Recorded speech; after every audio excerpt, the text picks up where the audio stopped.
This is my I didn't have time to think of a cold open for this week's episode dance. Fun fact, it's also the dance I do whenever Old Town Road comes on.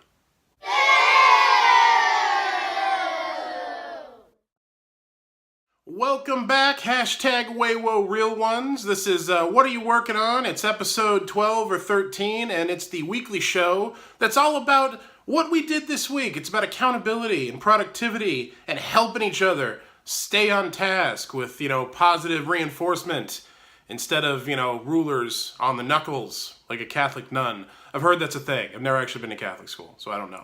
So yeah, welcome back. I want to begin the episode with some shout-outs because you deserve to be shouted out. It's not all about me on this show. It's about you, too.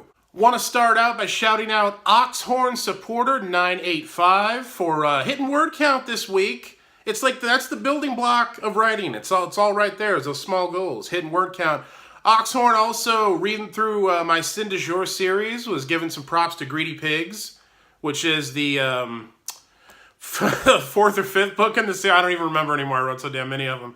Now, you don't have to shout out my books to get a shout out on the show, but I'm not going to say it doesn't help. Next, I want to shout out Dragon in a Trench Coat, which is a great name, by the way. Dragon reminded me that I'm living the dream, and that's Living in a Dream Without You. Disturbed, great song, 2011. Anyway, 2010, doesn't matter. No, but Dragon in a Trench Coat reminded me that I'm living the dream, which is an important thing to remember. It's important to stop and appreciate where you are, because I tend to always be about getting to that next level. And so that was a good reminder, and I appreciate it. Also, Dragon in a Trench Coat got a new typewriter, which is always sexy, because typewriters are sexy. I always wanted to have, just a wall that was like cubby holes with all old vintage typewriters in it.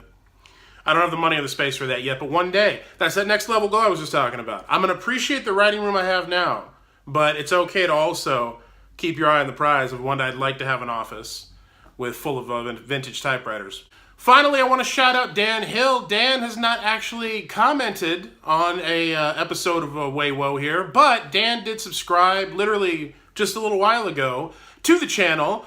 And until Dan did that, I was actually seriously considering bagging on doing an episode this week because it's so late in the day and I'm so busy and I just didn't want to.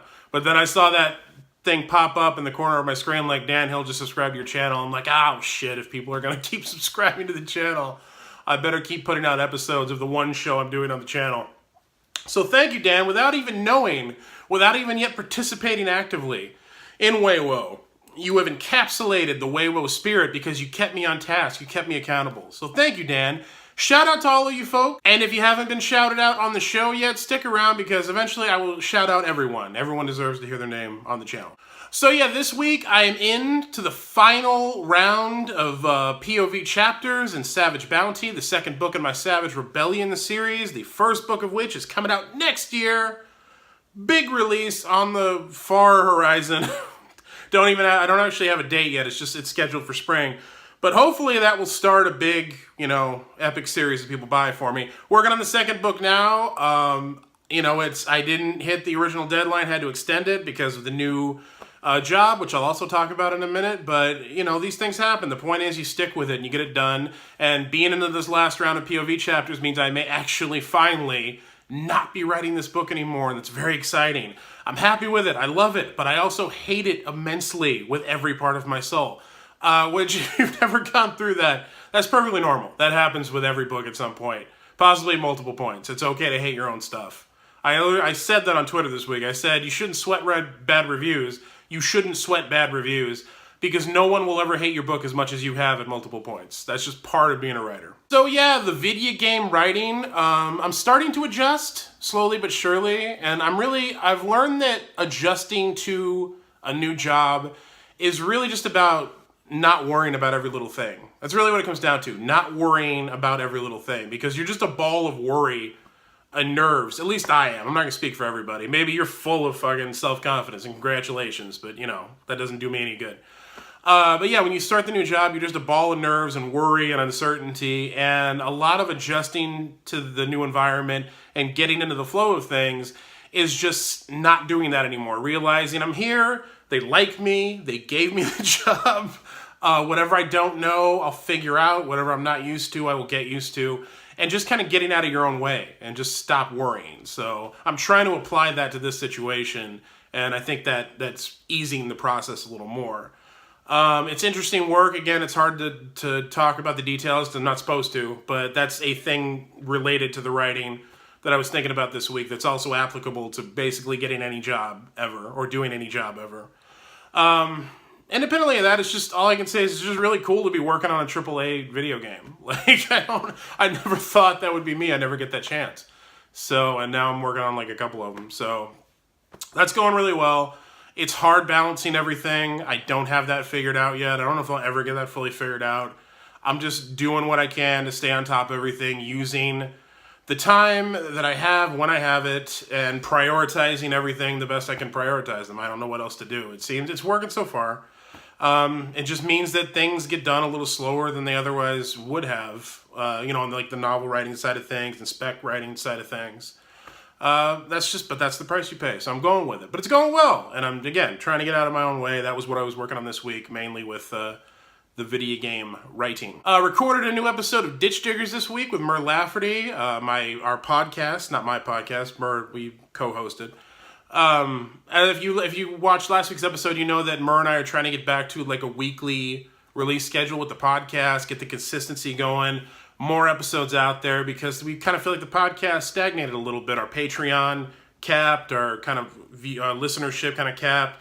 And we love the podcast and love what we do, so we're trying to step it up and get that kind of machinery cranking faster, draw in new listeners, and draw back listeners we may have lost. So if you haven't checked out Ditch Diggers, which is the podcast I do with Mur Lafferty about the business of being a freelance writer, it's all about educating and advocating for writers in business. Check that out. We take pride in it. We have a good time. It's not all dry. It's not all dry facts and advice. We try to have a good time. And yeah, so new episode of that in the can, and more episodes coming. So check out the description below if you want links to any of that stuff if you're unfamiliar. Monday, Nikki played and my wife, Nikki, played in a golf tournament for her work. Nikki, not that long ago, but back in the day when we were young, we're not kids anymore, Nikki was actually a semi-pro golfer. She was a competitive golfer. At one point, that's what she wanted to do with her life, and she's very good. She's still extremely good. She kicks the ass everybody we go out with. We go out with my hyper-competitive cousin, and she kills him every time, and he still gets upset about it because he can't just accept that she's better than him. It's really funny. But anyway, that's none of that's here nor there.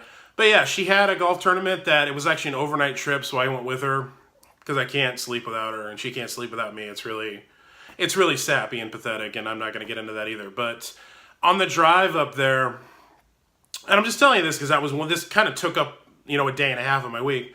On the drive up there, because it was in Valencia, which it was a few hours away, we started talking about what I was going to do next, like what book I might do next, what new book I might do next. I still have to do another book after Savage Bounty in the trilogy that I'm doing, but like what the next new project I might do. And we were kind of going through my ideas, and it ended up, I just read her all of the notes I'd compiled in my phone, all the story ideas, random story ideas and notes that I compiled over the last 3 years. And it was just funny going through all that because I'd forgotten about so much of it, and so much of it didn't mean anything anymore.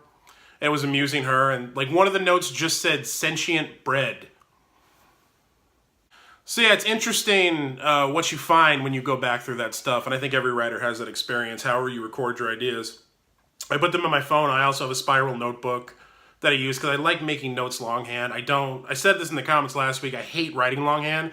I have no stamina for it anymore. I cannot do it.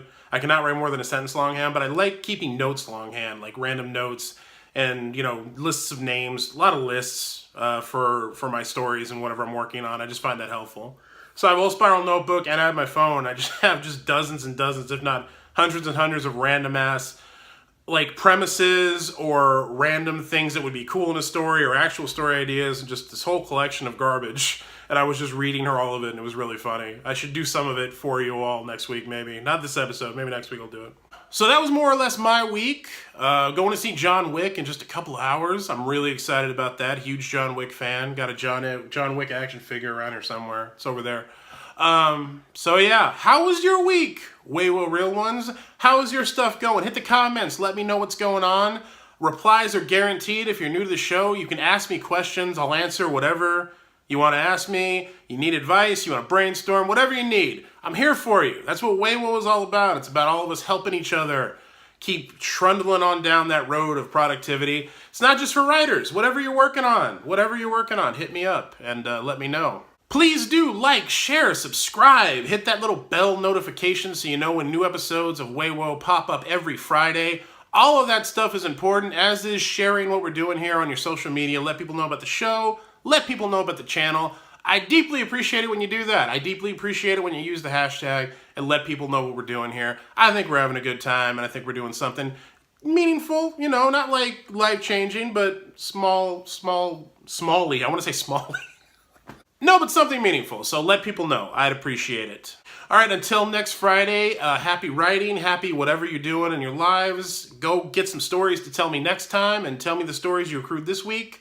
Until the next episode, hashtag Weiwo Real Ones, hashtag Team Hamshackle, out.